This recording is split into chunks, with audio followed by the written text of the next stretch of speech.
not you work hard for the money. Thank you so much. Thank you, Leo. Thanks, Carl. Hi, my name is Gary. This is my first time here. I learned about this H2 investing from Facebook. I saw it on Leo's page, and then I contacted Howard, which was just yesterday. So I decided to come today, and that's really awesome to invite me here. I've never done any real estate. This is actually my first time learning about real estate. Cool. So I wanted to get mentored by Leo and Howard to get more knowledge in real estate, and also get to know most of you guys and learn from your experience on how to invest in real estate. Thank you. Fantastic. Thanks, Carl. Awesome. Well, thank you so much. Yes. Yeah. And I think we miss. The first row, Yeah. and Alvin, I don't think. Alvin, you want to go first? Sure. Albert Benning, been here about 4 or 5 times now. Just say that real estate is the best business to be in. I know it, Tony knows it, Veronica knows it as well, Veronica. So we are, well, we've been doing it for 2 years now. Cash flow is great. My spot. Cash flow in the recession, great. Because the recession now, so cash flow is doing better in a good year. So my philosophy is always buy a whole and rent long term. That's my strategy and also philosophy as well. So with Howard in the USA, multiplex, great, because why? Good money, it's cheap. And your mortgage broker. Yes. And you see No, this I all the see time, right? And I see this all the time. I focus a lot with investors. I do a lot of private lending as well. So people will, who got some cash in their pocket, come to me and say, oh, I have cash, okay, and then I match with someone else who needs cash, or who needs money to buy a deal, or to do a deal, that's all. So I'm a matchmaker. Yeah. All right? Thank you, Alvin. You want to go first, Russell? My name is Russell. My background is in engineering as well. So I'm not sure what the correlation seems like. There's a lot of engineers here too. No, electricity is a lot of Yes. I'm engineers. I'm electrical engineer. Yeah, that's weird. But yeah, so this is I guess my first time in the meeting. Heard about it on Facebook, and I thought your values were kind of similar to mine as well. I just want to be able to have a higher net worth to kind of give back and help others, my family and friends like that. Yeah, I'm just here to get my feet wet into real estate and hoping to learn from the pros and experts and hopefully leverage myself to get a little bit more comfortable and make my first investment for rental properties. So, yeah. You know why I set this up every month? Because that's the statistics. You only do business with other people who you meet physically 5 or 6 times. Before that, you're not going to do anything with that. So that's why I want to make it even more frequent. It's in the works I'm thinking of that. But that's why I want to make it regular so that people are not confused. Every time you come here, that's going to be about half the people who's regular, like Shannon's here, or Monica, Blake, and Brandon's. But there are people who are new here. They need to be able to kind of like warm them up to go into the routine of coming here. Again, you're gonna have a reason for you to come here. But the main reason is for you guys to be able to network with other people, build your teams, build your network. So. So my name's Shai. This is my 3rd time here. I feel bad for missing the last one. I was kind of kicking myself. So for all the new people here, this is probably the best meetup group I've ever been to. So good that I actually stopped going to other meetup groups. There you go. So Good job. Good job. Let's just take over that, okay? No, seriously. I had an idea of taking over all the meetups. Yeah. This sounds crazy. Eventually, I want this to be 100 people. And I'm like, yeah. The 100 people is the first step, sorry. Yeah, Sorry that's about that. right. It starts with the 100. Amen. Yeah. Yeah. So for me, I own 2 houses and 2 condos. All 4 are in Calgary. I'm interested in other markets as well. Biggest achievement for this year, which I'm really happy about, is got down payment ready to go and financing ready to go. So this year is going to be a good year. It's the difference between going to a mall without a wallet and going to a mall with a wallet. Big change. So excited for that for this year. As well, I was able to take a downtown condo, which if anyone has a downtown condo right now, it's a horrible time, too much surplus on the market. But I got it to the point where there's 0 vacancy and I'm able to rent it out for $300 a day during Stampede. So, whereas in the past I've been able to rent out for $300 a day, but then as soon as you have 1 vacancy, all that basically goes down the toilet. So those are the 2 big achievements for 2019.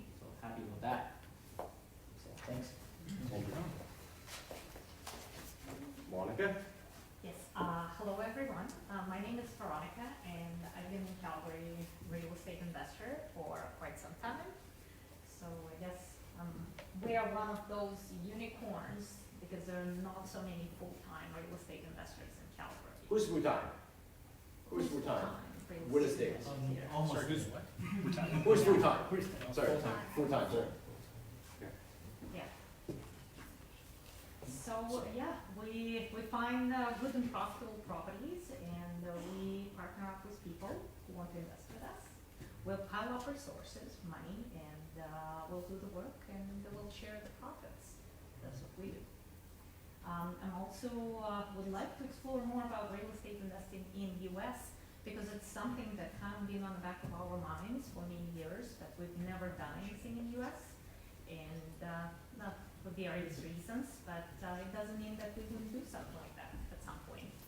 When is the best time to do it? Yeah, well, best When? time to do it. When is the best now. time to do it? Right now. Right now! That's That's right. They say. Yeah, so yeah, if anybody is interested in investing in the Calgary, please come talk to us. Thanks, Dex. Thank you, thank you.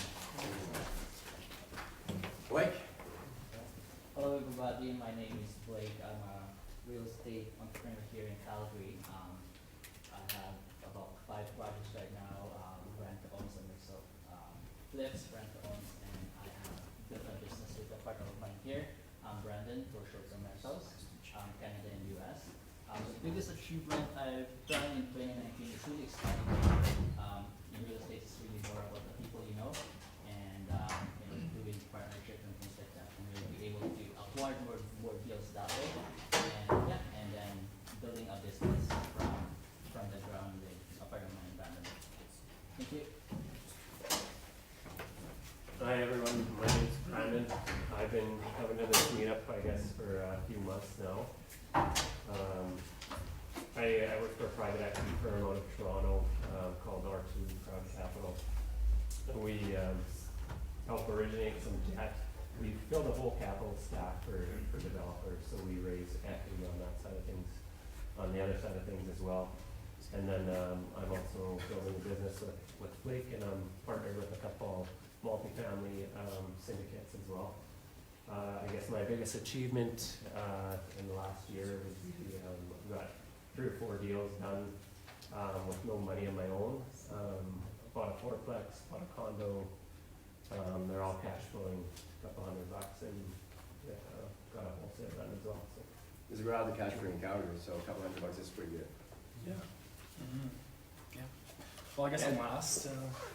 So yeah, my name is Dan Blim. I am a real estate investor here in the city. My partner and I, we have 2 single-family homes and 1 condo. They're all cash flowing positive.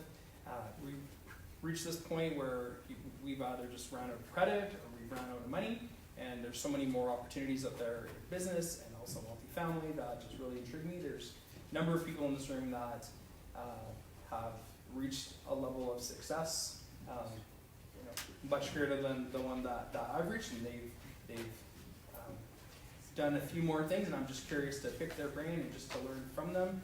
There's a book that I'm in the middle of reading right now called Success to Significance. It's the idea that when the pursuit of success isn't enough, wanting to reach this level of significance, meaning like the generational wealth for your family and being able to really serve and support those in the community and just helping out those that are vulnerable are really important to my wife and I. So there you go. Thanks so much. Thank you, Dan. You and I remember the first time that met at the Mountain Loop coffee shop. Yeah. Yeah, that was like 3 months ago, right? That was. 4 months ago. And yeah, I still remember you because how did we met? Well, I reached out to you. Yes. Because I reached out to you. I think we had mutual connections on LinkedIn. Yes. And I reached out to you, just kind of very similar to what I said. Like you've done what I've done plus more, and you've got experience and things that I know I could learn from. And if you're open to sharing some of that over coffee, it would be my pleasure to do that. And you graciously provided me some of your time, and it was a great opportunity to talk and just share time together. So thank you. Yeah, and then, you invited me to this, so here we are. And I hope, the whole idea is, at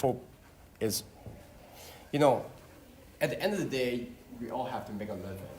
But the whole prevailing idea of creating these meetups, first of all, nothing will grow if you don't have enough size. So that's what I'm talking about. You have to have enough size.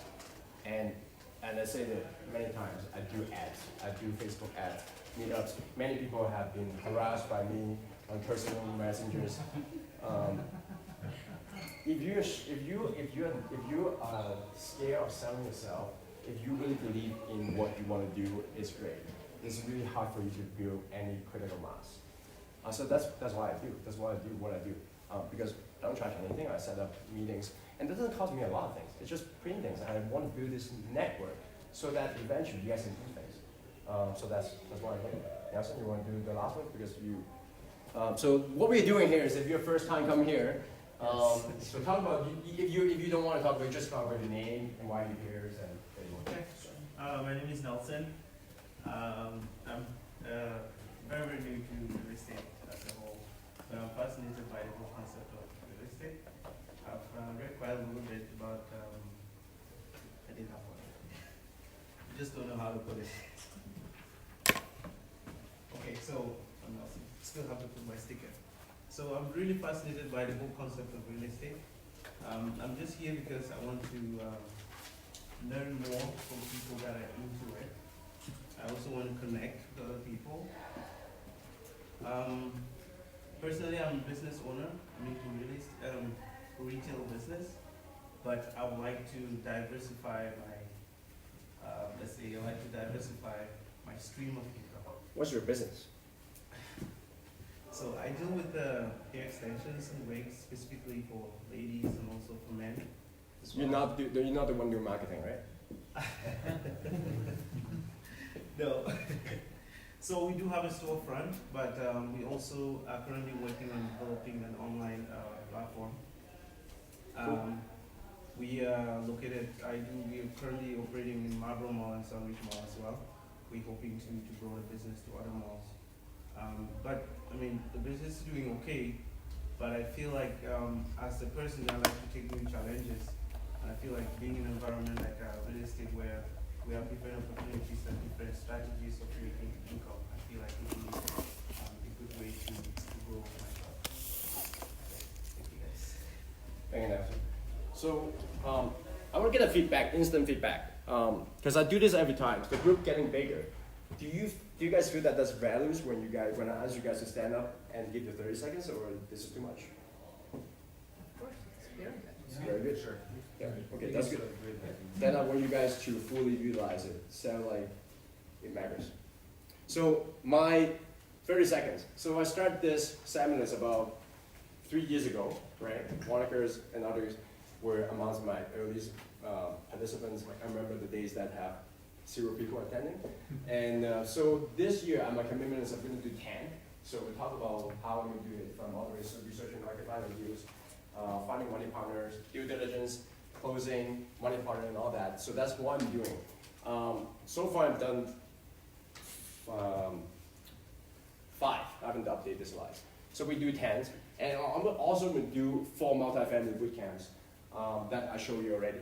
A little bit of marketing here. I'm creating a fund. After the multifamily projects we did last year, I'm creating a fund of a good size. And I'm seeking one partner. So when I talk about real estate fund, I'm talking about a fund that eventually can buy 600 units in the US. So if you want to learn more about the fund and talk to me at the end, like find more information. The reason I didn't give it a lot because no matter what we do, when we're raising money, you have to be really, really careful in Canada. Who knows what I'm talking about? So you have to be respect the laws. You can't do a lot of advertisements. But if that idea of trying to go big, if you think that you have a business that we're doing, whether the car shops, you want to diversify you have hair extensions, a retail business, you want to diversify, you want to learn about this, talk to me. So I've been speaking, I've been on magazines, I've read a book with Brian Tracy and on newspaper. The goal here, I talked about already, I want to be the #1 group within Calgary. focus on multifamily investing in the United States. So, so the reason why I create this group is because when I want to go meet and networks with other meetups, I couldn't find what I want to look at. I want to find one thing is investing in apartments, in not only in US, just investing in apartments. I want to get some information, how I can network people. I have the knowledge, the knowledge when I go to the US educations, but I want to network people who actually want to do multifamily. I can't, so I just create my own group. So again, it's free networking, multifamily investing, and we're going to consistently doing it every second Saturday. And I believe in networking environments, and I believe in networking focus, and we focus on apartments and focus on US. So this is over the years we do a little bit of investment. We have investment in Canada, US, and China. I just come back from China. So here we are. So agenda today is we're going to be talking about offering and negotiation. That's the first time today, first time ever for our meetup groups to have panels. We're going to brand them. We're going to break. We come in here to share a little bit of their experience on negotiation offerings. After we talk about that, and so today's topic is offering, paneling, and then networking. Questions for you. Who love negotiations? I do. Okay. Who hate it? Why you hate it? Tony? I don't know, I just do. I think I like deals. I'd rather have the negotiator do it for me.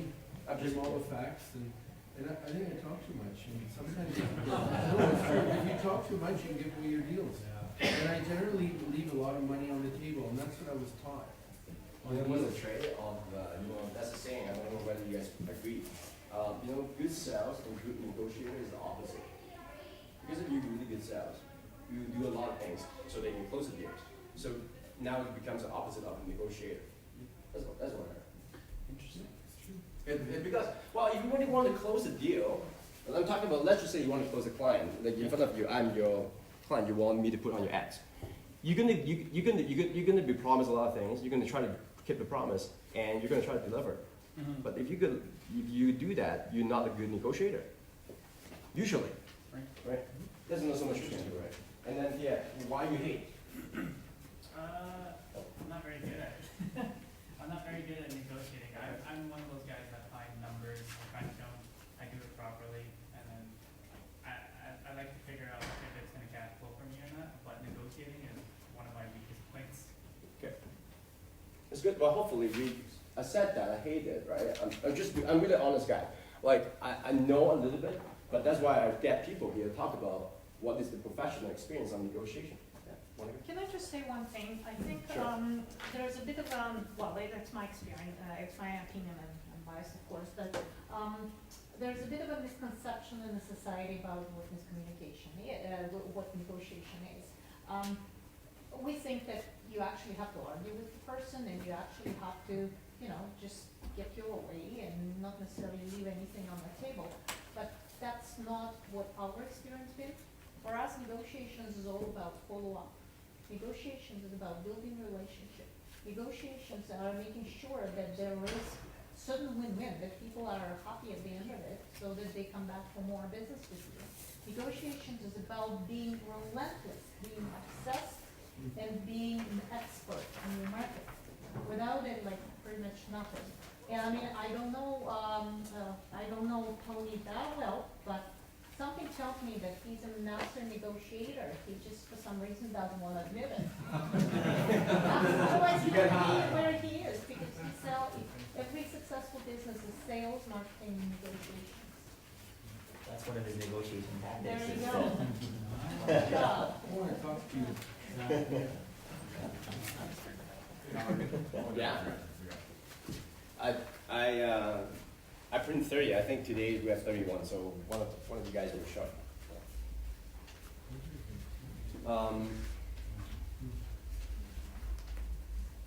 And then I think you guys covered this. How do you heard about this group?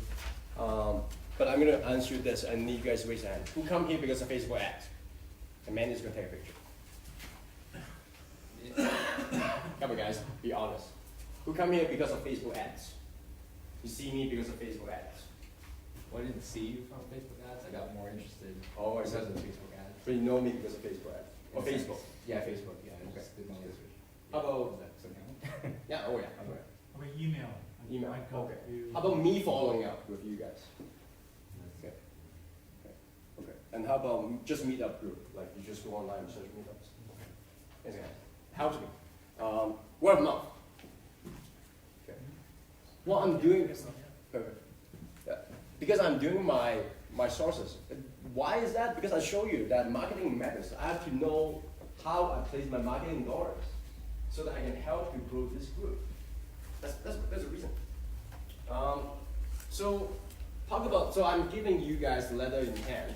So we're gonna spend a little bit of time look at that. Who knows what the letter of intent is? Who has seen this before? That's good. So letter of intent basically is a handshake between buyer and seller. And if I want to buy a building from the user, and I will give one of this letter of intent in US is particularly very popular.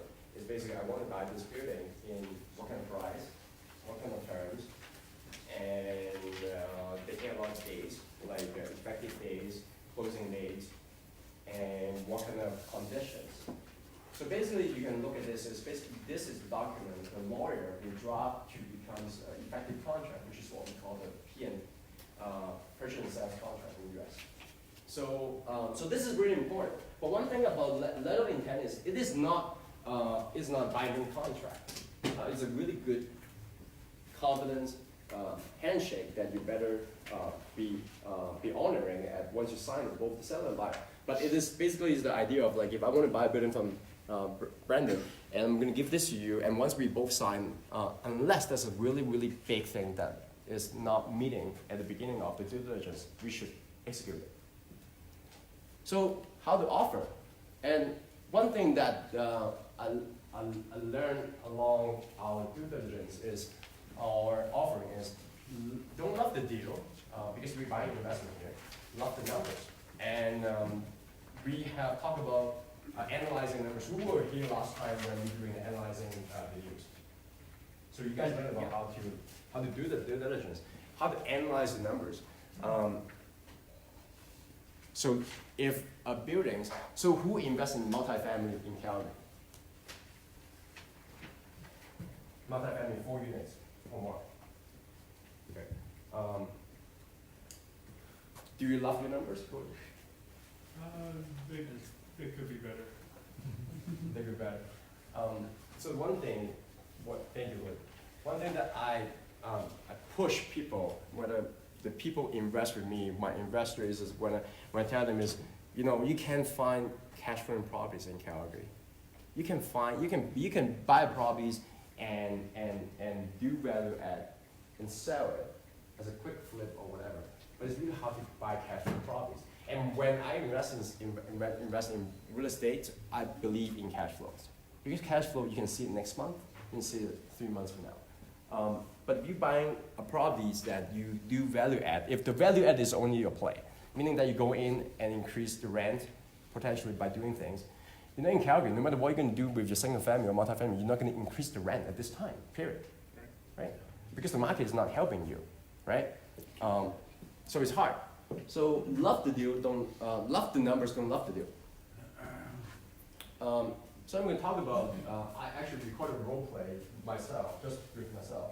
I want to basically who have actually tried to offer, like if they're asking for $1 million and you know that you can only give 800,000, who have walked away from that deal because you're too embarrassed to embarrass yourself or hurt the relationship? Who have that in that situation?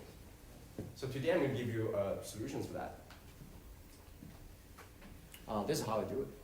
If I see it. My name is Mr. Brooker. Hope you're well. I have the number with me here with related to the listings. I really like it, and that's a really great project. And I want to let you know, we really love it. And so I have the number with you here so that I can submit it. And just want to make sure that I run it by you and make sure that if you want me to submit it, and make sure that everything is good on your side. And if you want me to submit it, let me know. I will send it over. Okay. who knows what I'm doing here?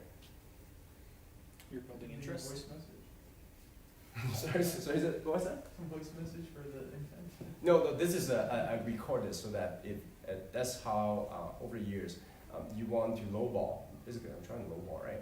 Like when you're trying to get a deal, you're basically lowballing the offer, right? You're smiling, but you don't. Let's say you lowball that guy, like the Tony is giving you a building as $1 million, but you try to say, I love you, Tony, but I can't pay for you that price. How do you open the dialogue? You're just not going to be just submit an offer just like that. You're going to build the relationships, right? Mm-hmm. So the way to do it is basically you say, Tony, this is a really good project. I love it. I watch it, and you know what? The numbers can work. But I have this offer in front of me. I don't know if I should do it or not. If I should submit it for you, if I should submit it or not. You tell me. What Tony is going to say usually. Yes. You're going to submit it. Like, I'm not submitting because I want to offer it now, because he asked me to submit it. You haven't break the relationships. It's all business, but guys, you have to submit that, because the number is not 800, it's not going to work. So why record it? And everyone got what I'm saying here? Okay. Everyone? Okay. You don't want to piss off the brokers. They are your deal sauce, right? I don't want to piss off Sam. Like, if I piss off Sam, Sam's not going to send me deals, right? President's not going to send me deals, right? It's the relationship is still there, because you ask for permissions. You ask for permissions whether I can submit it. Like, if they say no, it's like too low, don't submit, I'm not going to submit it. But at least, basically, I'm basically offering without offering. I haven't given the numbers, I haven't given anything. If they say, what is the number? Okay, I have everything written here. Do you want me to submit it or not? So check before submitting. Who knows, it's a starting point. Even if they don't like you, if they don't like the numbers, they may like you because you ask for the permissions. Keep the relationships. So everyone's got my letter of intent, the template.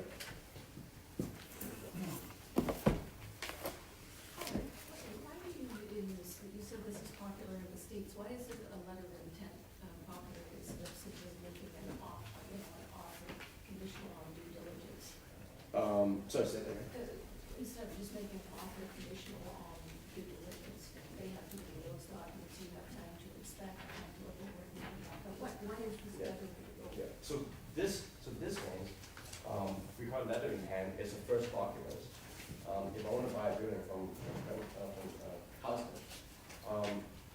it's the first document.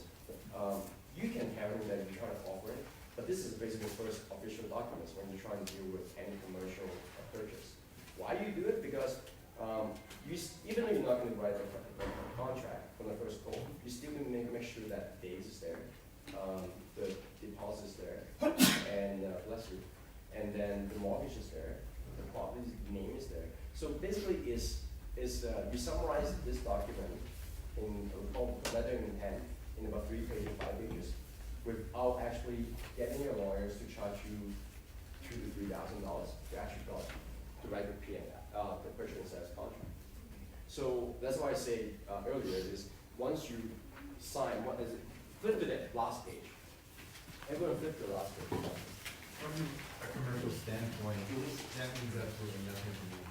I'm saying if I have people that are interested in offer, submit an offer, and Submit an offer? a conditional offer. Okay. A letter of intent means nothing. Is what you guys do in Canada? Or is it just for you?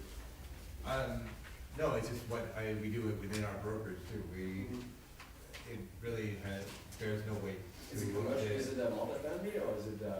Well, any of our deals. We do multifamily, we do a lot of commercial bays, we do business sales, all that. Who write your purchase and sales contract? Well, we write our own contracts. You write your own contract. Yeah. Do you involve the lawyers when you're writing a contract like this? Or you don't? No, we write the contract. You have a template. Yeah. What if you don't have a template? It's a small brokerage. You don't have a template to write a deal on. And I appreciate that. Thanks for trying to. The truth is, all the deals that we do in the US, we use letter of intent, whether you're buying 40, 50 units or 2,000 units. in the US. And the reason is, if you're not agreeing the terms that I'm giving, why I'm wasting your time? Exactly. Why I'm wasting your time? Why are you wasting your money? I don't want to waste your time, I'm wasting money, right?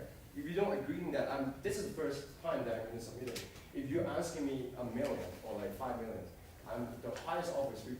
Why I'm wasting the time wasting the lawyers, everyone's to go through that? Well, it'd be my job to make sure that we get in at a price that is even considerable to. But if you don't agree with me, I'm not going to pay $5 million. You know, whatever, I'm not going to pay. So I'm not. It doesn't matter how nice a purchase and sales contract is. I'm not going to pay $5 million, and I'm going to use this. And I'm not saying that that's the only way, right? There's so many ways to do anything, in life, right? But this is one way, right? Yeah, this is one way. I find, like, you're 100% right, Howard. Like, when we're building Petro-Canada, Tim Hortons commercial strip malls, if it's important, if a customer says, I want to pay this much and get the terms and conditions, the letter of intent, you spell it out, but you write down what you just agreed, and then you go to contracts and It's just agreements. 3 pages. It's just, yeah, it's just agreeing Yeah. and putting it in writing or an email, but having the terms and conditions. Because if you can't agree to the basic term and condition, then get out of my office, right? Well, this is So I do agree with the It's process. just like it, right? I say that. I use it like a lot, it really works. It's just like this, right? At the beginning, I say that Yeah, I'm going to take pictures. If you don't like it, yeah, sorry. exactly. Right. No, I find it's useful in establishing relationships Yeah. and sometimes you miss things. It's a conversation piece, right? It's a conversation. Because like, what is the contract? How long is the contract? It can be anywhere from 5 to 50 pages. I mean, depends on the terms, right? Exactly. I'm not gonna write 50 pages if I'm not gonna make a deal with you. That's what I'm saying, right? But everyone go to that offering process, letter of intent. I've given every one of this out, so I'm gonna find mine here. Who have seen a letter of intent before? Again. Okay.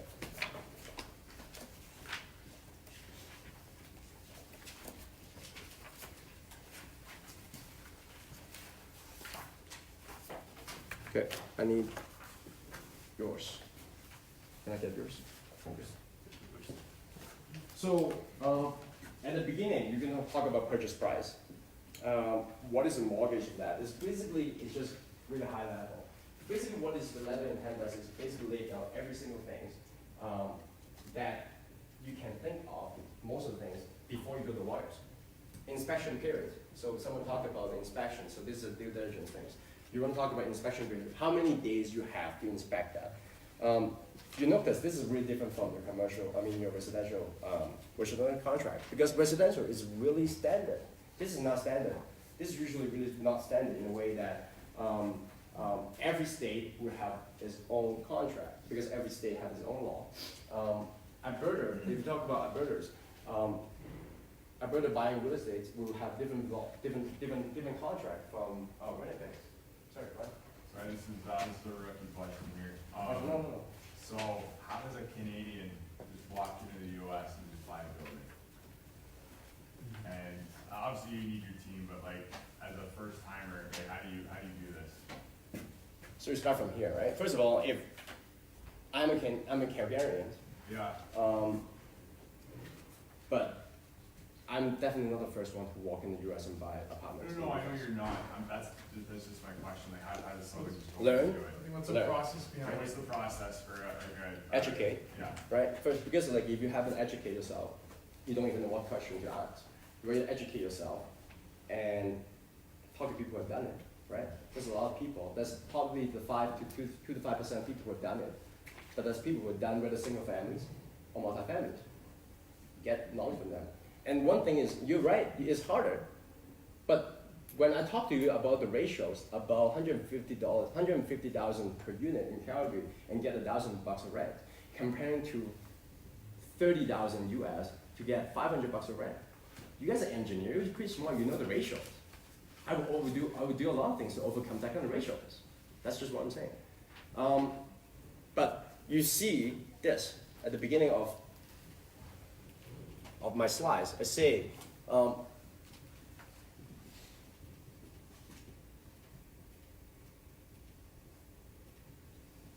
so I laid it out for you. right? You have to find the market, because like US, like at any single time, you have so many market, and you have to create your team. Well, the truth is, if you're trying to get a deal from any other cities, even in Calgary, correct me if I'm wrong, if I just come to you at Princeton, say, I say that I want to get a deal, what are you gonna do? You can say, take a hike, right? Usually brokers like that, right? Like I said, isn't it? That's what happened if I try to get a deal, good deal, I said good deal. You're gonna ask me, you're gonna verify it. You're gonna take time to build a super team. I see I've made good deals for long-term clients, yeah. Yes, or people who think that have credibility and have relationships, right? You know that person's Yeah. Facebook. Exactly, yeah. So spend the time, Ryan, spend the time to create your team with like people who have the deals, right? And you analyze the deals. And then you learn how to negotiate, do your due diligence, fly to the market, talk to the mortgage brokers, talk to the property managers, and talk to people who have done it, right? Like, and buy small units. Well, don't get me wrong. Most people in our lifetime buy single families. We talk about big asset here. I'm not trying to tell you that, oh, this is going to be fucking easy. No, it's not like that, right? But if you want to build a considerable nest egg, if you want to build generation, well, some people talk about, you need to buy big things. People do big things, buy big things. Simple. People who have big assets, they build big assets. And that's what my meetup is all about, right? From people attendance all the way to the asset types I'm trying to target. Does it help? Yeah. Okay. So, so again, go back to your level of intent. We have inspection period, financing periods. It's pretty self-explanatory. Everyone's know that? Earnest money. So earnest money, I have to introduce the idea of hard or soft. Who have put a deal that the money go hard before? Money go hard. Hard. Unconditional. Conditional? Okay. But you have put a deal. So it's gone unconditional, so you no longer get it back if you back out, is that what you're asking? Yeah. That's Oh, firm. what do you call it? Firm. Firm deal. Firm. So basically, if let's say that I'm buying this $1 million deal, and You my, waive conditions, it's firm. yeah, so the money go hard, right? In US, we call it the money go hard. It's not hot money. It's not that hot money. Financing is not that. It's two different things. When I say that my money go hard means that I can never get it back. Like even walk away. So that's basically what I mean. Yeah. So sometimes when you in this market, in the United States, it's really, really hot. So money will go hard before you want it. Basically means that people, you have multiple bids, bidding the same properties, and money will go hard.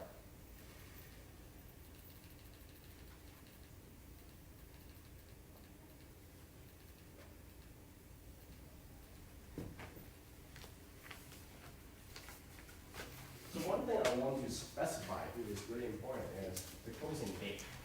So what is a typical closing period for multifamilies or single families? Single families, how many days you have before when you're offering the deals and then you close it? How many days usually? 30 days. 30 days, 45 days? And for commercials, usually is 60, 90s, right? And the reason is you have a lot of things to go through. You have to, when you talk about one properties, one unit, you can go in there and do inspection. When you talk about 40, 50, or 200 units, you have to go each individual of that and do inspections.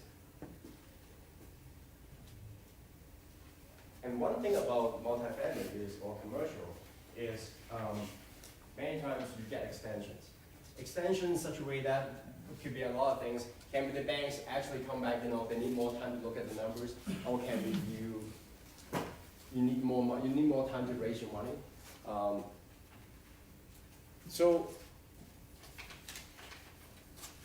this is a really simple letter of intent, contract LOI. So when you close, trying to get a multifamily, usually you will send this, two of this every week. And the reason is, so just kind of go back to Constant. If you try to do 2 contracts every week, you're going to be using a lot of time doing contracting. So reason why, and anyone wondering why people put in 2 LOIs every week? So we found someone that accepted?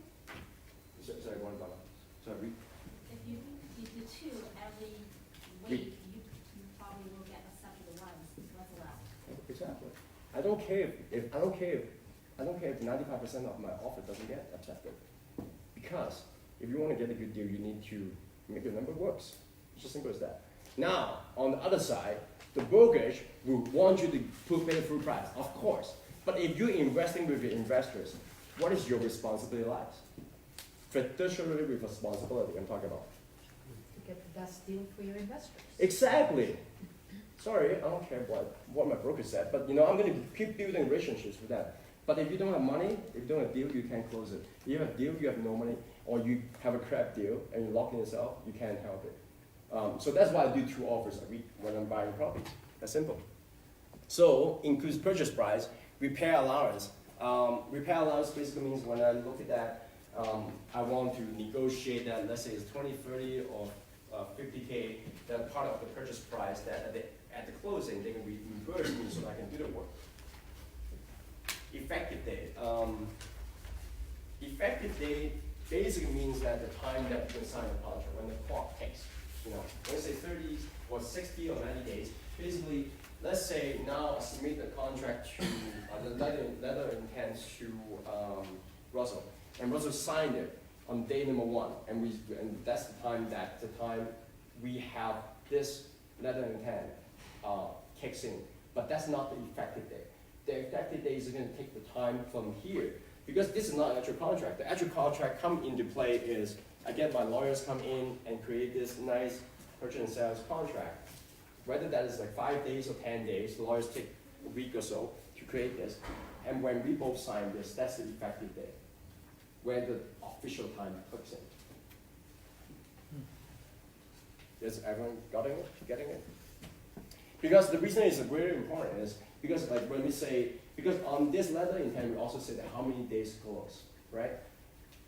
If you take 5 days to get the contract to start, the purchase and sales to sign it, you're going to count 60 days here. That get your extensions. Otherwise, if you don't count those 5 days, you get 5 days less here at the end of the day. And don't underestimate those 5 days. You need all the time you need as a buyer to close the building. You see a lot of, everyone got it? Got it. Was there a repair allowance in this example? Yeah. So repair allowance basically means that I see your buildings and I love it. I want to buy it, and we agree that. But sometimes, one of the reasons why we buy properties is because of deferred maintenance.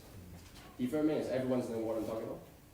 Basically means that your building is nice, it's good opportunity that I can increase the rent, but it needs some work, and I want you to share part of it with me. So what it is like, if I see the building, it needs 100,000 repair. Maybe I put it in like 30K.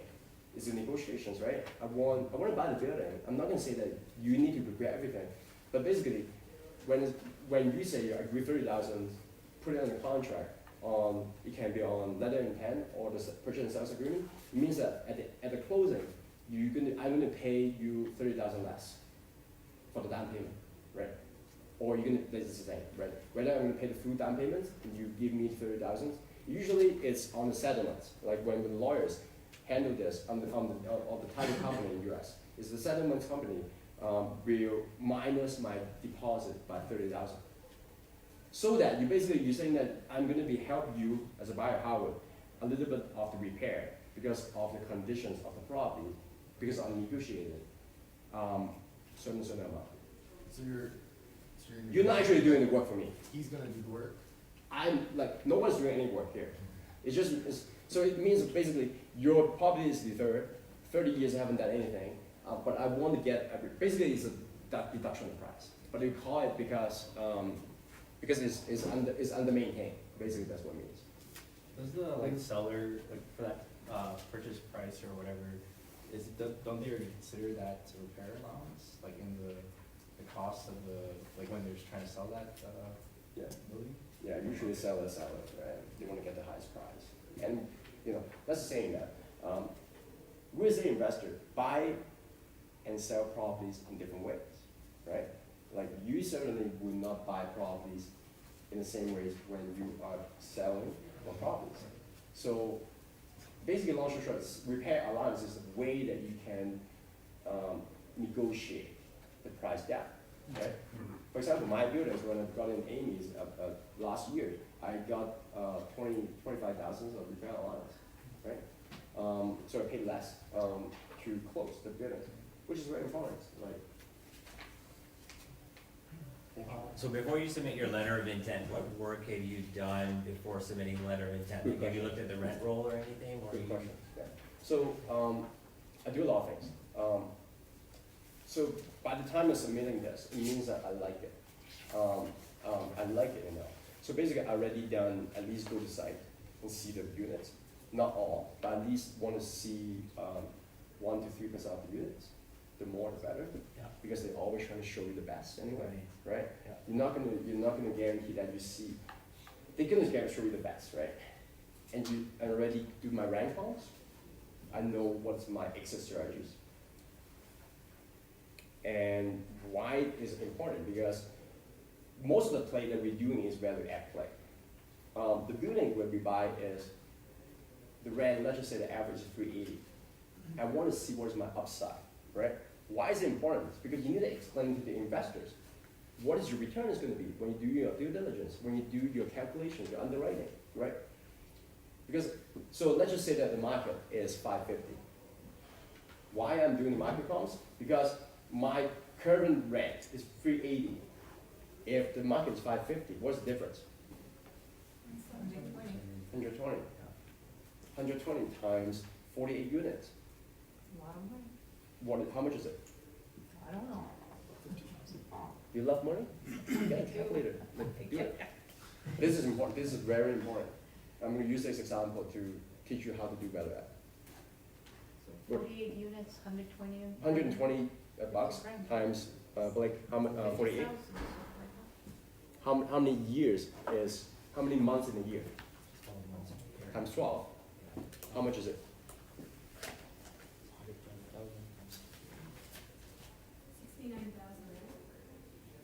69,000. Yeah. $120 times 48 times 12, 69,100. Yeah. Do you know how you do value add for multifamilies? Like if all you guys want to do multifamilies, you know how we make money when we do value add. So you need to know the cap, the market cap. So explain to me what is market cap? You're a commercial broker. It's a factor of what the cash flow of the property is doing, depending on the type of property. What is a cap? What is a cap in Calgary for multifamily? Oh, it's not good. Tell me, Mr. Broker. I'd say probably closer to 5 right now. Liar. Liar. What's the gap? Not better. Huh? Last I checked, it was like. Okay. So let's just say that use example because it's a U.S. deals. Let's just say use a cap of 6. So how much is that increase of? We call it increase of NOI. 60,000. Let's just say 60,000.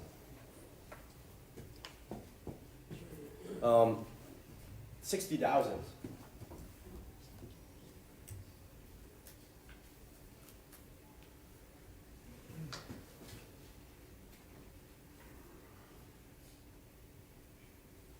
Everyone see these? So 60,000. 60,000 divided by 6 cap is equal to the new equity. Do it for me, please. 1 million. 1 million. Yeah. Is it 1 million? Yeah. Yeah. 6,000, yeah. Yeah. Divided by 0.06 is 1 million. Yeah. That's how you do your value add. So, so when I get the 60,000, I get it by number of months, year, and then times it by the difference of rent increase, and then so the increase in rents, and then number of months because it's per month basis, and then times it with Number of units, thank you, man. That's why the bigger the better. And divide it with a cap. So let's just say that it's in Calgary. The cap is even better. So if you increase the same amount of rent, 3 cap. Oh, like, let's just be more than 4 cap. Is what? Should be higher. Yeah. So when you can achieve the same amount of rent in a more hot market like Calgary, Vancouver, Toronto, your appreciation is better. But just face it, how much you pay for the building, right? So everyone understand this example? That's just how flipper like us. We actually don't call ourselves flipper, but that's how we make money. We don't look at the market comps. When we try to sell residential, we don't look at the market comps. What you're doing, we don't. You still look at the comps, but you're not looking at how much, Uncle Joe is selling his properties on the beginning of the street. Oh, because of that kind of kitchen, because of that kind of runway, because of that kind of renovation. I don't do that. I do solely on this formula. The number of unit times the number of months, which is 12 times the increase in rent divided by the market cap. Just that simple. We all do this all day long. Obviously, I'm simplifying it for you here. So go ahead. I've got a beginner's question here. Yeah. There's no beginner's questions here. If the Calgary economy is doing so poorly, why is the cap rate so low? Good questions. I was wondering too. First of all, is supply and demand. A lot of owners, there's a supply issue in Calgary. A lot of owners who are buying multifamily in Calgary, they buy it from 70s, 80s. They think it's a good deal at that time. You know what? If you hold for property in real estate, 30, 40 years, it's going to be appreciated. Why is that? What is your single family costing right now in Calgary? Single family, 400s? 400s. How much can the multifamily go low? How low can you go? You can't go to 50,000 like US. Because people still need to rent. No, now remember, let's say you're renting that $400,000, $400,000 house, let's say $2,000 per month. Yeah. And your comparison to your single family, apartment, it's gonna be at least $100, you know what I'm saying? Like, you're not gonna get that low. You still have market. You still have 1.2 million people living here. They're not gonna be, even though the economy is bad, even though we have NDP. Good. It's not gonna be moved out just like that, So the question is, because I asked Mr. Broker too, why is this 4 or 5 cap? I don't understand. Because it's a supply issue. People who have money in Calgary, they want to invest in multifamily. They don't want to invest in US because I get it. It's harder. So you have to do a lot of things. People still invest in Calgary. There's a lot of understanding. People want to invest in the place that they know and they can see. Right? That's what real estate is all about. So that's why. And the thing is, you have to compare with different cities too. When we're constantly say that Calgary is 4 and 5 cap, and he's right. Because when you look at Vancouver, want to guess what is the cap? 3. 2. What's New York? 2, 3. So it's all comparison. It's like it's relative. Yeah, it's all relative, right? So I'm not a broker. I don't see deals like this all the time, but I keep a tap on most market in the US and Canada. I know Calgary do it. Shit. Sorry. I know, sorry. So, are we good? Sorry. Well, that's why, because if I'm trying to invest in cash flow, you heard this, couple $100 is good in Calgary. It's hard to make cash flow. At the same time, in US, I can cash flow 7 or 8% and can do value add. I don't care if the profit is only $40,000 per unit. I can buy more. You can just buy more, right? It's the same idea. Don't get me wrong, you have to educate yourself. Questions about Ryan is right. You educate yourself how to overcome all this barrier, how to create a team. And don't get me wrong, some people who actually do good in Canada market, I think it's the bigger guys too, because they're able to get the institutional funding for 3 or 4% return, and able to get 10, 12% return. So they have a spread. But like small guy like us, if you try to promise investor 10, 12% invest in like returns overall, you better give it to them. In money, my cost of money is not 3-4%. My cost of money is actually 12% when I promise investors. Because you have to pay. Again, fiduciary responsibility. So people like me go to great length to find market and I go to market every 2 months to talk to my brokers. Not because I'm handsome or whatever to give me the deals, because I'm actually going there every 2 months. I'm struggling with, you're basically suggesting that it's the ratio that's tracking the US market. And you're describing the ratio as basically a price to earnings ratio. Price to income ratio, basically. Price to income. Yeah. I've invested in stocks for 2 decades. I've never made good money on low PE stock purchases. Okay. I've made all my money on high PE stock purchases.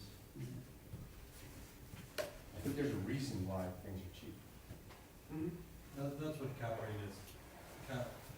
Calgary, relative to a lot of US economies, is very, very stable. Like, we're very, very, very extremely dependent on oil. And we consider that to be volatile. But if you look at the economy, a lot of people lost their jobs. But if you look at the economy, not too many people went homeless because of it. There's unemployment. The government is trying to stimulate the economy through technology. So the cap rate is perception, and Calgary is still perceived to be a Canadian city that's very stable. And we were talking about how much house prices went down. In the US, when the economy went, they went 25%. Whereas in Calgary, we're so dependent on oil, but we only went down, I think, from highest to lowest, we went down 10%. And that's over a span of like 4 years. And that's over a span of 4 or 5 years. 10% divided by 4 Yeah. years is what So you did. we're very, in the minds of investors, even though we were used to a very stimulated economy, we're a very stable economy at the same time. Essentially, if you join ATB Financial, they have an article they put out every week called The Owl, where they talk about all this stuff. Daily. Yeah, because ATB is all about Alberta. And so essentially what people did was, Albertans are so resilient that they sold all their trailers and ATVs and everything before they defaulted on their mortgage. So not too many people defaulted on their mortgage. That's the reason why you don't get a lot of good foreclosures, good in the sense of investment, good in Calgary. Foreclosures almost go for just a little less than what you could buy a brand new, like a good house for. So. And also you're comparing Calgary to the way Calgary used to be. Yes, well, Indus been doing very good. Now they're not doing as good. So everybody's thinking that the economy is not doing good, but people are still moving to Calgary. We increased rates this year across the line, right? Wages, they're not maybe coming up, but they're not going down. We're still the highest per capita paid city in Canada, right? And all other very nice statistics you can get from that owl letter, right? So you've just made a very good argument for why the cap rates are what they are, and you get what you pay for. Oh, for sure, Always. You get a lower risk in Calgary, and the sellers know that because I'm selling you a lower risk product, I'm not gonna leave too much money on the table, because I know I'm selling you, I'll leave a little bit to make 100 or 200, whereas in the US there are some other properties, you are bearing a lot of risk, because who knows what might happen. Yes. I guess we come back to what are you trying to do when you buy on that end? Yeah. What are you trying to do? Are you trying to cash flow? Or are you trying to wait 5 years? A lot of people can wait. A lot of people, we are all different. Like, we talk about different strategies. We talk about stocks. We talk about different different market. We talk about different investing strategies. Some people like to get 100% return in 10 years. Some people cannot wait. Actually, most people cannot wait. Many people, and I don't agree with a lot of people say that all the cash flow. They're just blindly believing in you have to cash flow. But the idea is, if you have a mortgage and you're buying properties in Calgary, apartments or whatever, can you stay afloat for 5 years? And you're hoping that in 6 years is going to shoot up? That's the question. That's the question. And when you're looking at the cap rate in Canada, if 4 cap is good, where else can you look? You look at Winnipeg. Yeah. I have properties in Winnipeg. Like you, and then you like 5 cap. 5 cap, you can even pay the mortgage, guys.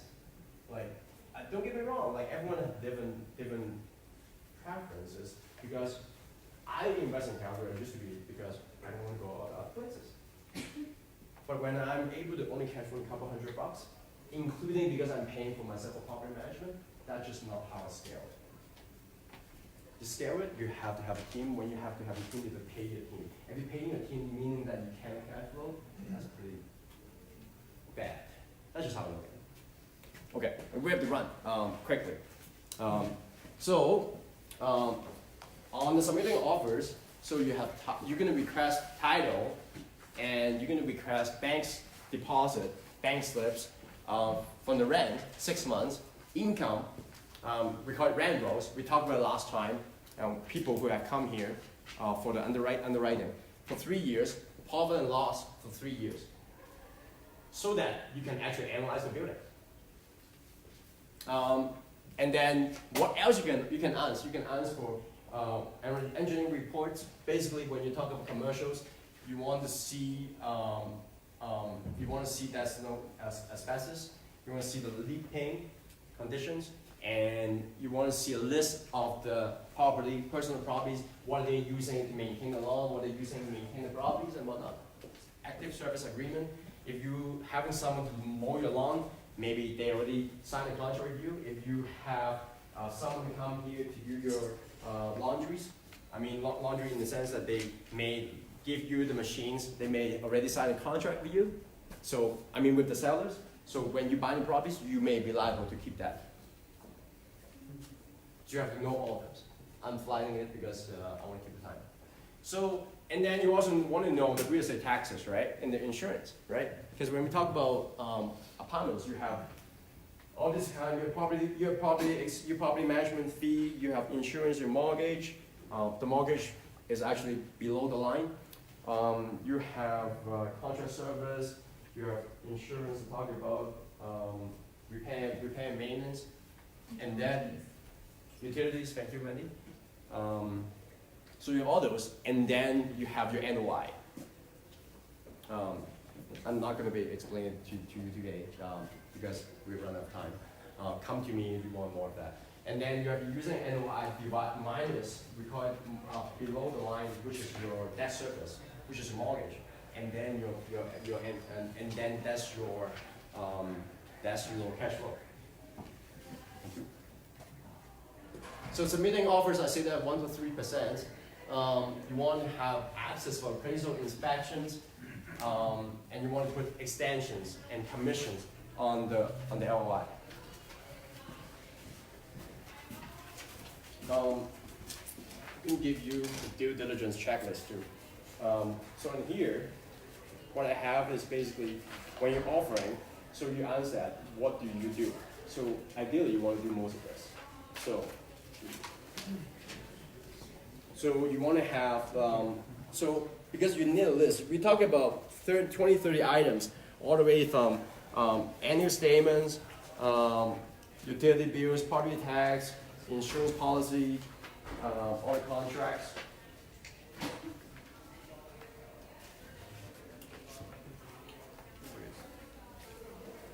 So I'm going to skip through into the panels. As I said today, I have 2 of these gentlemen, Blake and Brandon. So I'm going to move you guys' chair up here.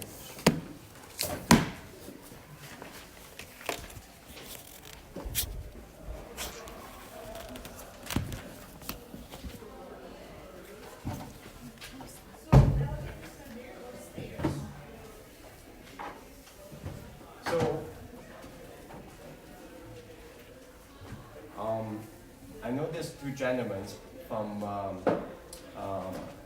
6 months. No, it's probably longer for you. Long time. But I'm trying different formats. why I'm doing the component? Because I need to grow the network. So in order to grow the network, I have to try to get this, right? So potentially I'm going to ask one of you guys to be able to talk to me on this on other format. So so thank you for coming here today. Appreciate that. And so first of all, introduce Brandon. So right now you're in with Altitude, and your experience is on real estate financing and development, and you have two multifamily deals, and you're personally syndicating $2 million in the last 6 months. Thank you to be here. And Blake, real estate entrepreneur, and both of you guys actually full-time now, right? So you guys don't do anything, you guys do real estate, right? And have been living in 6 years and successfully own leasing and rent-to-own companies. And you're founder of IQ Wealth Real Estate Solutions and the president of President's Home State. And I don't know what the last word means. Flutist. Oh, this is my hobby. You play the flute? Yeah, I play the flute. What is that? Wow, nice. It's a musical instrument. Oh, okay, I see. Okay. So I'm immigrant, so I don't know that. So questions is, what is the best negotiation look like? How do you define it? Okay. So, Blake. best negotiation, I have some notes here, is, I don't know if you believe of a win-win negotiation. How many of you believe in a win-win negotiation? Well, a lot. So, for me, in the negotiation, there's always a win-lose actually. A lot of people believe that there's a win-win. It's a different perception. For me, the best negotiation is what is really solving a problem in the deal. So I define it by people's need. In the negotiation, you always have to feel like you always have to give up something. So you don't feel like you're winning. You have to have a list of items that you need to have in your mind. If you have those all items that you have in the deal, then definitely you're winning. But you have to give up something. So you're somewhat losing in some aspects of the deal. So that's how I see the best negotiation is giving something away for the other person to win in the negotiation. So and also losing something on your end, and the other person will do the same to you of losing something on your end for you to win. Can I have an example? Like on the real estate deals? So let's say a motivated seller, let's say I'm an investor. We're always on the price and to give the better returns, to get the best deal there. And with the seller, depends on what your situation is. Because I've been in both. I became a motivated seller and also an investor. So for me, as a seller, I just went out from the deal. And that was the best for me. I gave up my price, and for the investor, that was the best thing they have, is that they came in with a better deal. I felt like I win, but I lost something. Yes. The investor win. Yes, they did on their behalf, but they have to close quickly. So those you never know what on their end, but they have to give up something away on there. So that's how I see it. So how do you find what they really, like, what's their win is? Gathering information. What do they want? So the first step in the negotiation is really gathering information. And you can use that information as a tool to get into the negotiation stage. So asking questions is the first part. That's when you get to know them, and that's how you build a relationship with them too.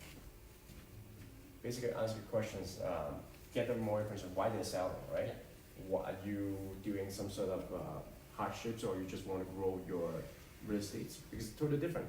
When you try to sell, always the time, like how soon you have to sell, right? Yeah. That only works when you don't have a realtor in the middle, right? It's basically when you can talk directly to the seller. Yeah. As soon as you have a realtor in the middle, there's almost like no communication, it's like almost. Because that's what, that's the value of realtor do, is that they negotiate for you, and that's the value they give. Yeah, and they usually don't like ask you, I don't know what questions they ask, they never really come back with any, you can never really find out what the seller's intent is when there's a realtor in the middle. It's harder. I find like there's like. There's only two realtors in the middle. You Yeah. wasn't there. Yeah. That's why That's the actually- realtors are yeah. there, because, you know, there are people that, you know, don't know how to negotiate. Mhm. And they give that value to the realtor because they have been in the experience, they know how to negotiate, they know how to ask questions and things like that. So that's what the service that realtor. But if you're, like, say, in the business of real estate as an investor, Yeah. if you can do that, then that's good. That's a great skill. Negotiating is a great skill. I think everybody in the world knows how to negotiate since since they're born, right? When you're a baby, you're asking for milk from your mother. That's negotiation. You're getting what you want, Yeah. right? You don't need to be carried. You just want the milk, right? Yeah. But yeah, so and it's just a matter of growing along the way. We learn different things, but inside people have they have the negotiation skill. It's just more on doing it more. Yeah, because the child is the best negotiator, right? I have a 4-year-old kid, and she got everything. She's a better negotiator than you are. Well, the thing is, I'm a sales, right? I'm trying to offer my fatherhood relationship so that I don't want to be best negotiator. But you're right. I agree on the part that usually win-win relationships, it's the best negotiation because you don't want to burn a bridge, right? You don't want to burn a bridge. If you want to keep going on to get more deals later on from them, like from whether you have one broker or two brokers, you want to have an understanding of the other one is winning something. Another one is, I'm trying to flip through my slides, but I'm going to answer you guys a question. When, let's say you see a deal, it's really sweet. Let's say you want to get a prize. Let's say the price you want to offer is 900,000. I mean, so you want to buy the price at 900,000, and the seller's trying to sell for 850. What do? Do you accept the price immediately, or you do something? It's open to everyone too. You do the dance.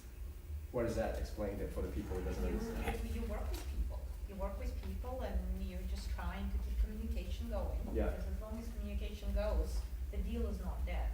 Actually, the deal is very rarely dead when, the person is dead. Whatever. So, you just go back and forth and you're trying to find out what exactly is intrinsic motivation for that person. What really, really important to them, because very frequently people will tell you, well, this is important to me, but that doesn't mean that it is.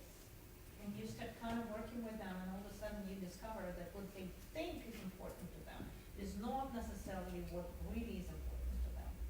And, and you just keep talking to them and trying to, bring the deal closer together, so at the end it kind of works for everybody. Right? Because even what Howard said, he said she always wins. But that's because Howard's intrinsic motivation is for her to be happy, right? Of course. Like he is not going to, put his foot down and say, well, you're not getting it because you're not getting it, period, because I don't want you to get it. No. He's going to do whatever to keep his little girl happy.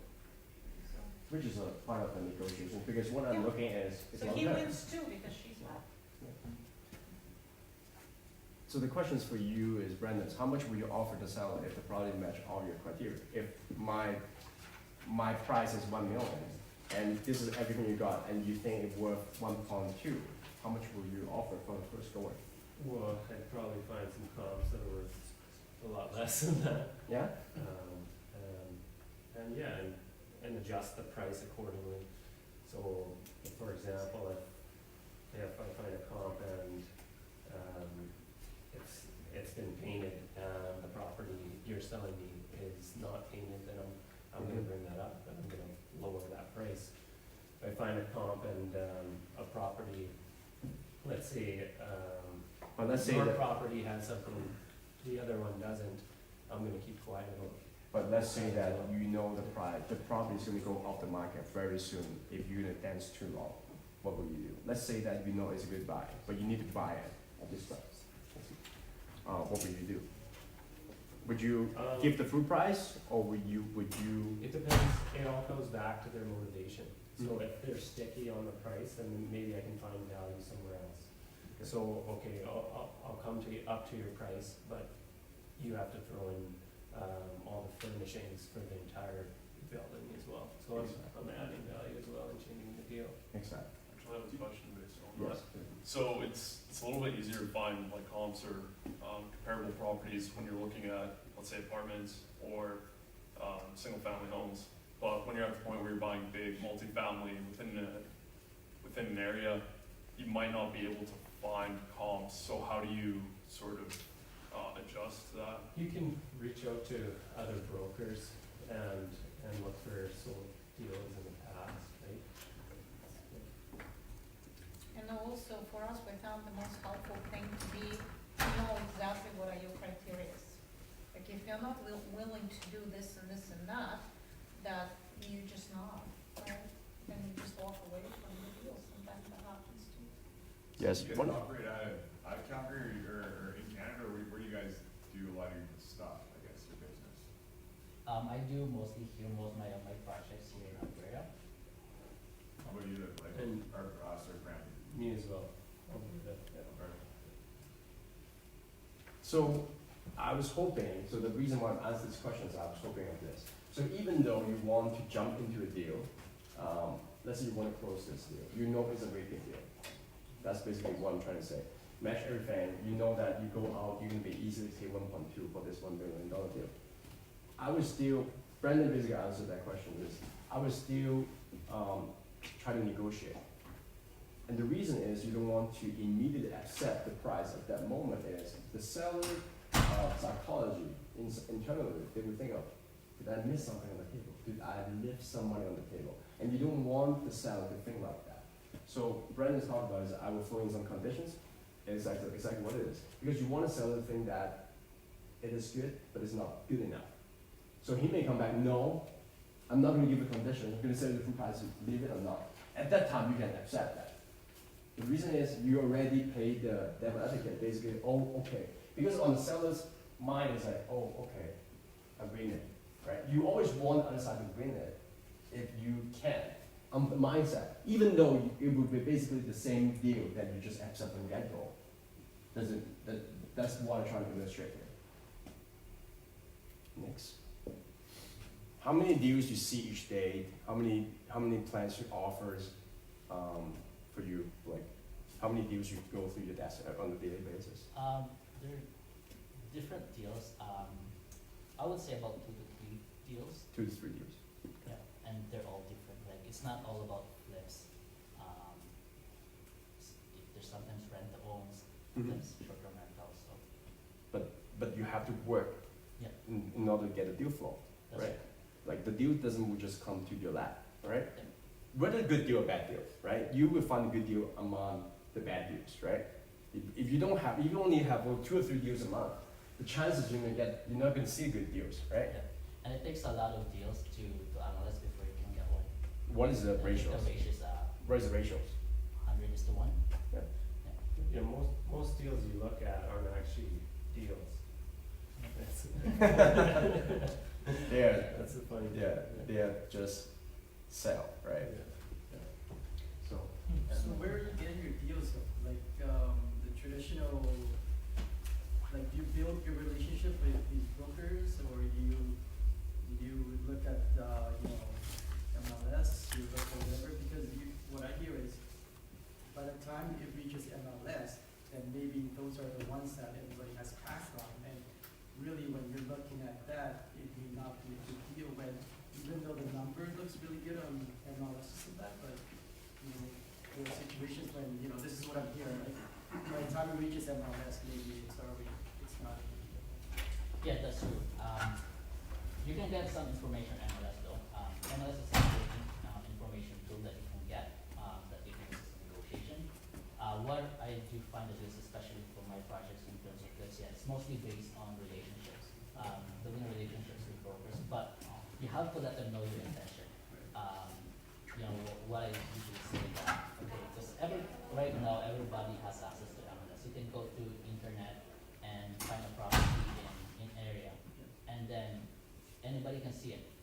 What, as an investor, is if you're working with a broker, the value that they can, you know, let them know that here's the value that I want you to add to me is that if you have any access to private deals, that's where we can, you know, and that's you have to build a relationship with them before we actually send those deals. So yeah, relationships, marketing. You can also do your own marketing of, hey, I'm an investor. I want to buy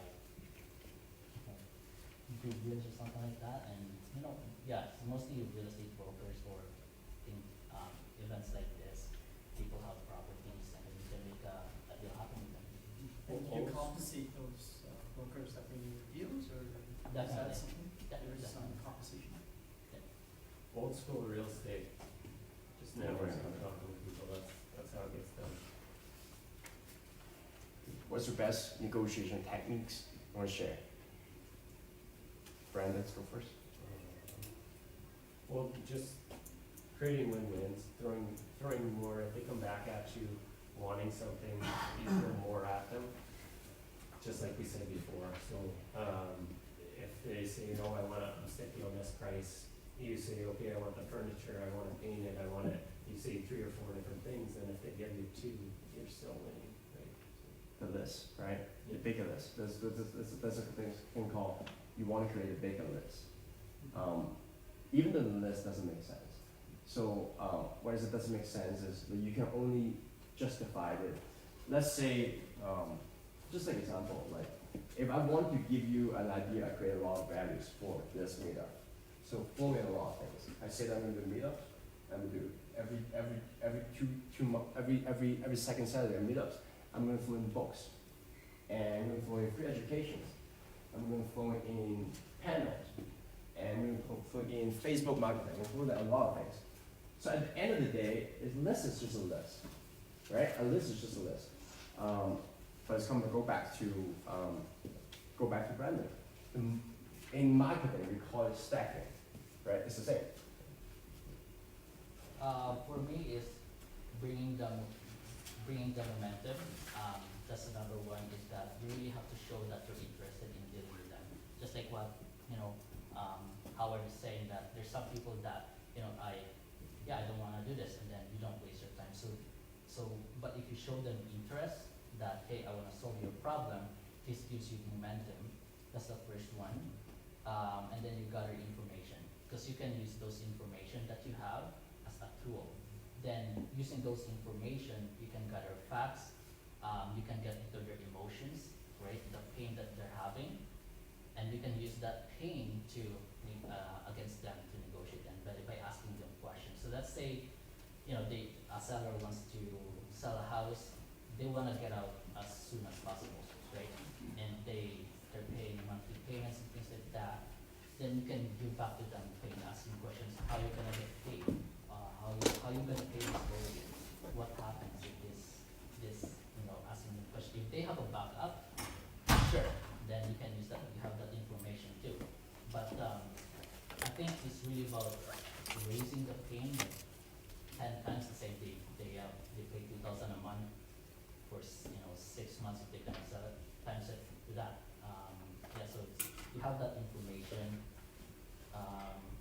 So just explaining about that pain to them, so that maybe I haven't thought of that, right? And being creative on the deal.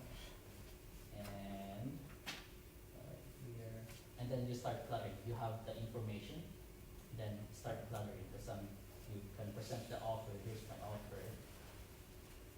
Now you get more information there, because now they're getting into their emotions. You can use that information and start cluttering. You know, at least before you get into negotiation, that's why you need to gather information, because you can use this information as a clutter. And then you just start cluttering in the deal until you give up. Cluttering is like, I don't know if you know about it. It's like give and take. So you give this, and you give you this, you take. It's a give and take.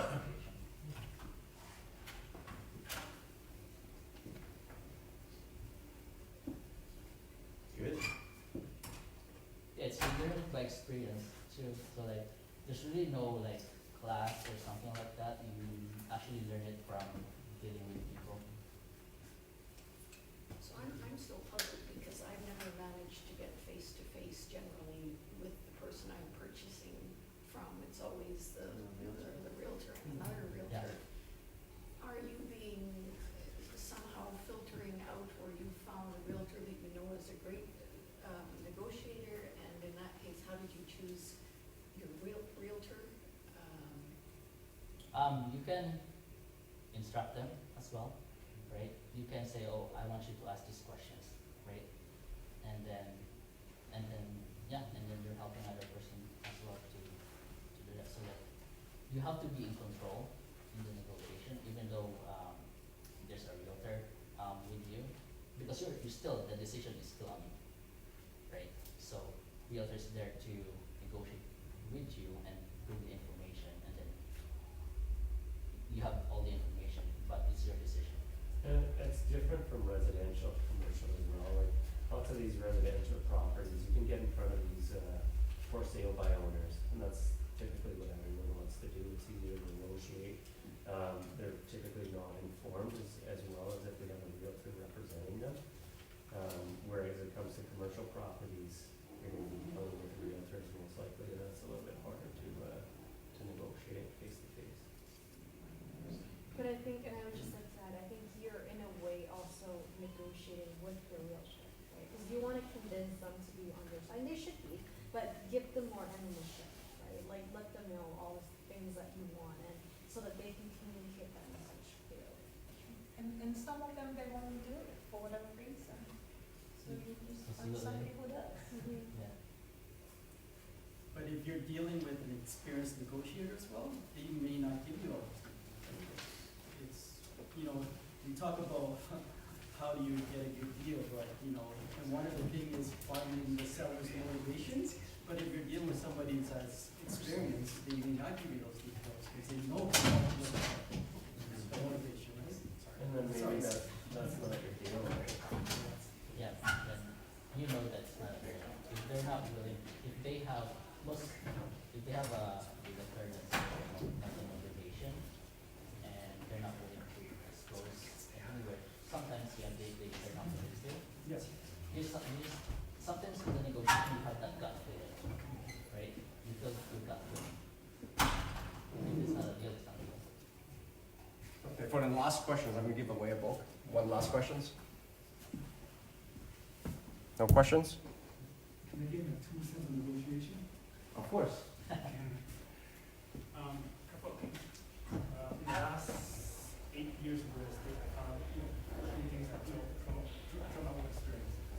Sometimes people said, what if there's this kind of negotiate stuff? Sometimes as investors, be prepared to walk away from a deal.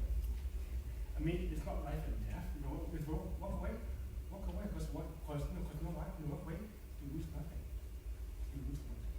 So sometimes, yeah, it's a good deal, but I couldn't get it. Walk away for a bit. Maybe after a few weeks, they call you back. Say, hey, I want it. It's like the owner is going to you never know. Walk You're away. sounding like a Kenny Rogers song. That's actually a technique, like walking away. Yeah, definitely. It's a good technique. If you learn, you have to accept that, learn that you can walk away. So yeah, I think So that means no emotions. that's right, no emotion, exactly. So you Let's say- walk away.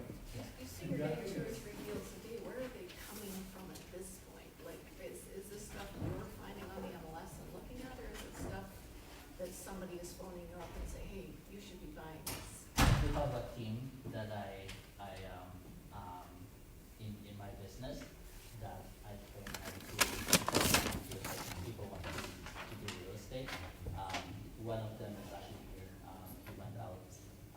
yeah, so like people that you know, that willing to work with you to say, oh, this is what I want, to find. Also marketing, right? You put some ads that, you see those We Buy Houses? Yeah. So that's another strategy. Cold calling, and yeah, building relationships with realtors, and realtors will start, if they have you in mind, they can start sending you through deals, but give them the intention of what you're looking for. Private deals, you don't want something on the MLS, because some realtors, they will put you on a MLS search, right? You want something private. Oh, So, So you guys, so I just want do you guys, this might sound like an off question again, interrupting here. Wholesalers, do you guys use wholesalers, and what's your thoughts on that? Yeah, so I have more experience on that. Yeah, so wholesalers, there's you can find them on any real estate events. People have, wholesaling. There's kind of like bad reputation about it, but actually wholesaling is legal here in Alberta. Like you can, like, even the standard contract you have in realtors, you can assign the contract to anybody. Is that what your question is? Yeah, what are your, and do you guys use them at all, or? Yeah, definitely, yeah. Because there's actually tons of real estate groups that selling deals. They're looking to assign deals to other investors. Yeah. Marketing, you have to do your marketing. Yeah.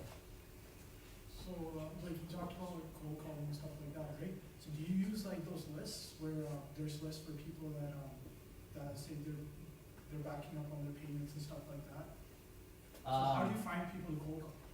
You don't get those lists because that's kind of like a privacy thing. Mhm. That you here in Canada, there's more effort to do because you're not gonna go to a bank who are going through foreclosures, right? So it's like it would be nice, right? But you don't get a list on that. You cold call people who are kind of like pre-interested in selling, so you can find through maybe landlords, right? You never know. They're looking to rent their property, but maybe they're interested in selling. Kijiji, there's people like looking to sell houses there. Investors, you cold call realtors. Hey, I'm looking to buy a house. I'm an investor. Property managers, they're always with mortgage brokers, right? For rent signs. Yeah. That they cannot rent in this market. Yeah, no, well, you Sorry. specialize in an area and you start getting familiar with what's a good deal. And then you see for rent signs and you just say, hey, I see it's been up there for a couple months, you want to sell it? You can do driving. Yeah. From my experience, drive a dog is kind of more effective in the US than it is here in Canada. It's kind of. But yeah. Because drive, you can get the address, but you can pull the title, and you really cannot get any information like phone number and all this stuff. You can search them on Facebook. That's the only way, if you can. You can do a title search in Calgary. You can. It costs money.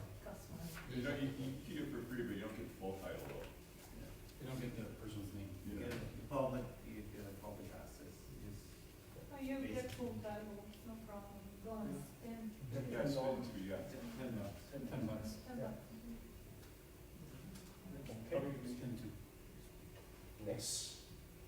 So, thank you very much.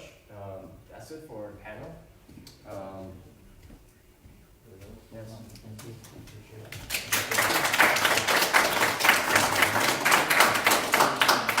So, I said that I'm creating this fund.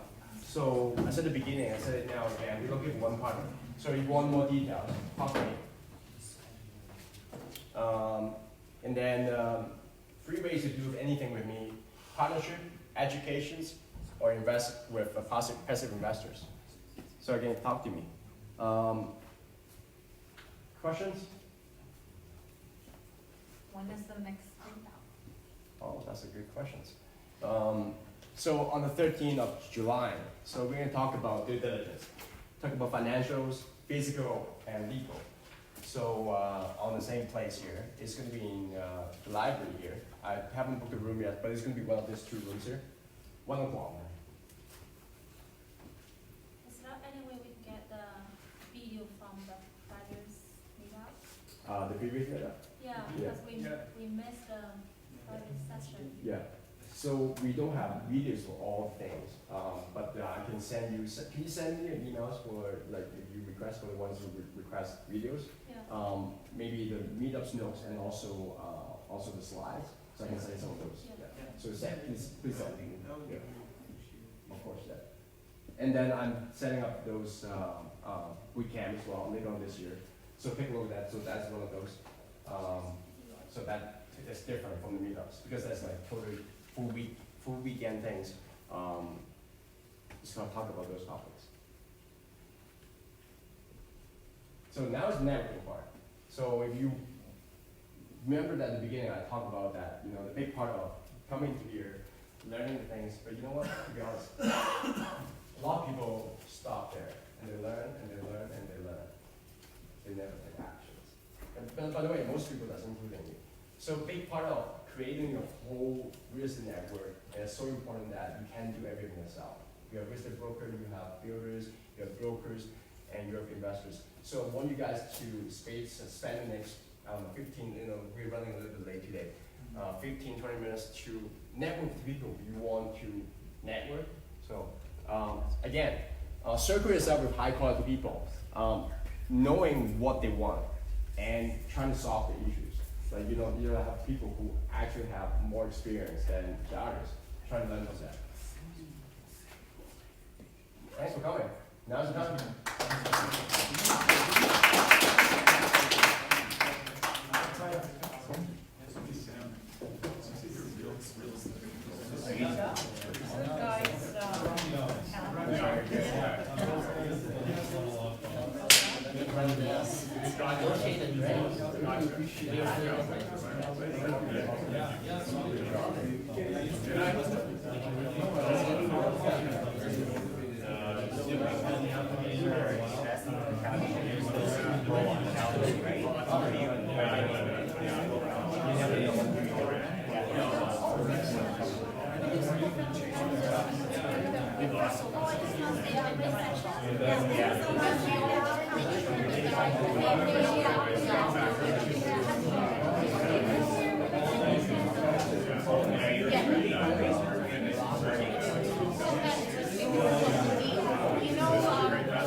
So right now you're thinking about selling this Toronto, you hang on to the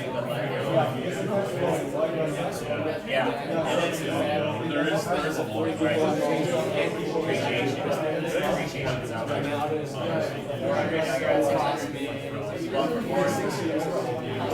Yeah.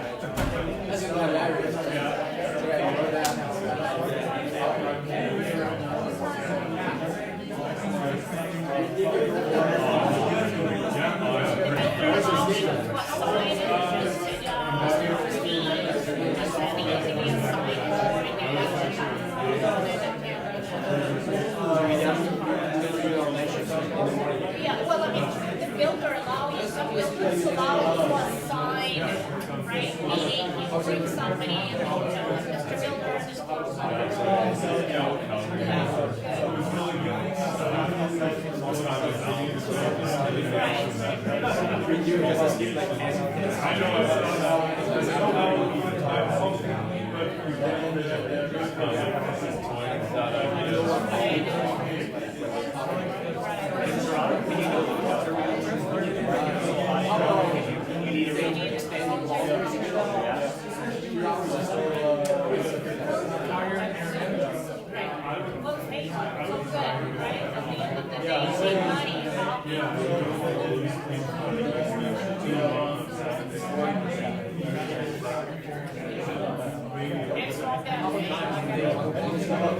That's what I call the right market.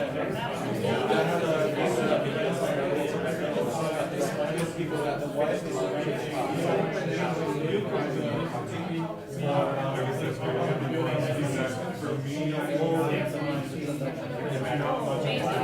So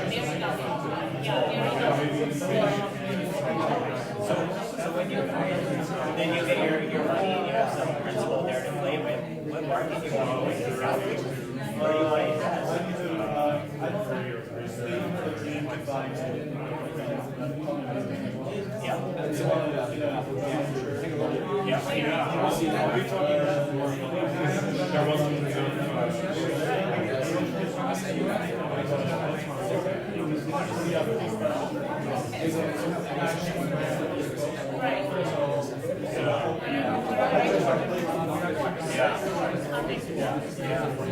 It's all Leo and me, you don't get it that way. Yeah, sounds good. Nice meeting you. Shine. Yeah, nice meeting you. Thanks so much.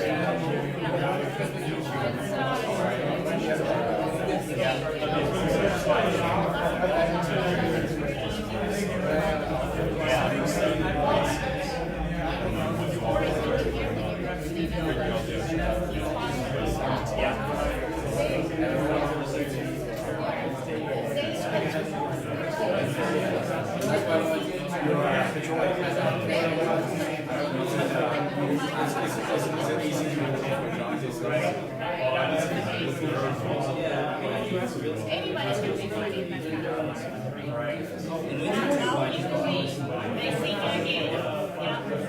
So anyhow, this in Calgary, so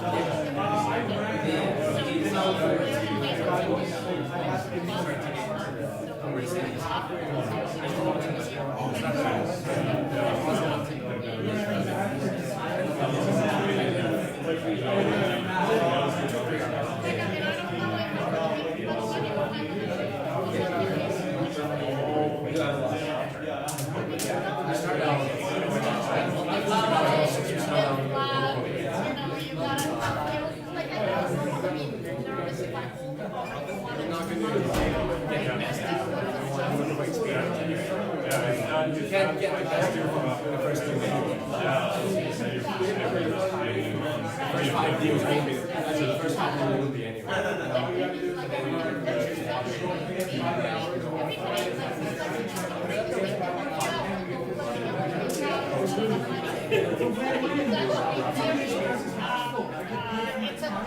Keep coming. Keep coming. And again, all your classmates who come, say that I'm an engineer.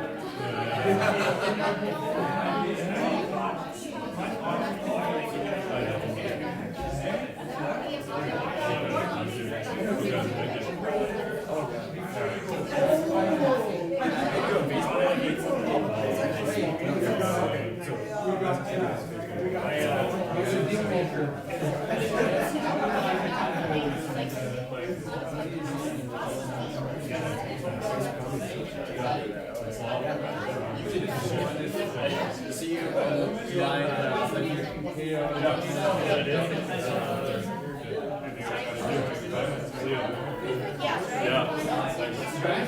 Yeah, I forgot to get my office on me.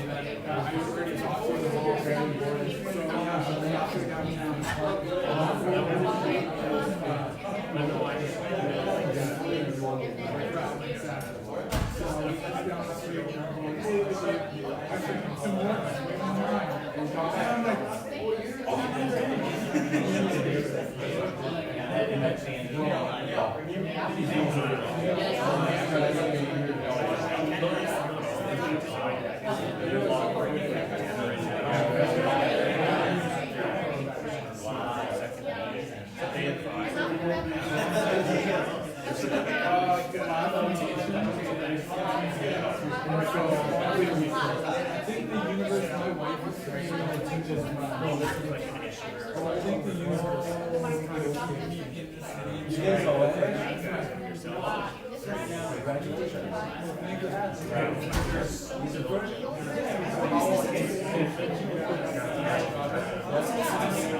Yeah.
Yeah, I mean, it's always tempting,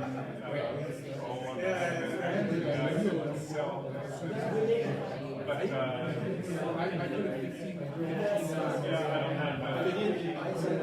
so far,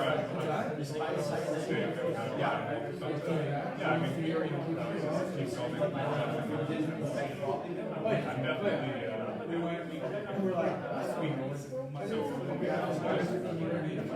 looking to build up capital in different ways, and it's always attractive, right?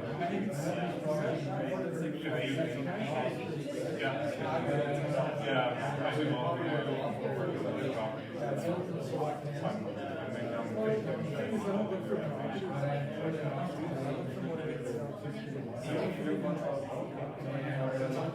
I mean,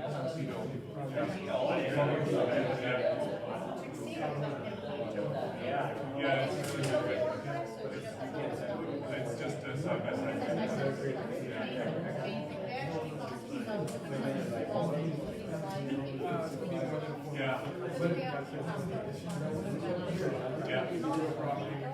Yeah. Not because they're kind of like complying, they're complying, they have usually those separate definitions, fire rating, like furnaces, like you name it, they have everything, it's just, you know, what they can do is you gotta apply for the registration. But I mean, I don't like to see like people apply,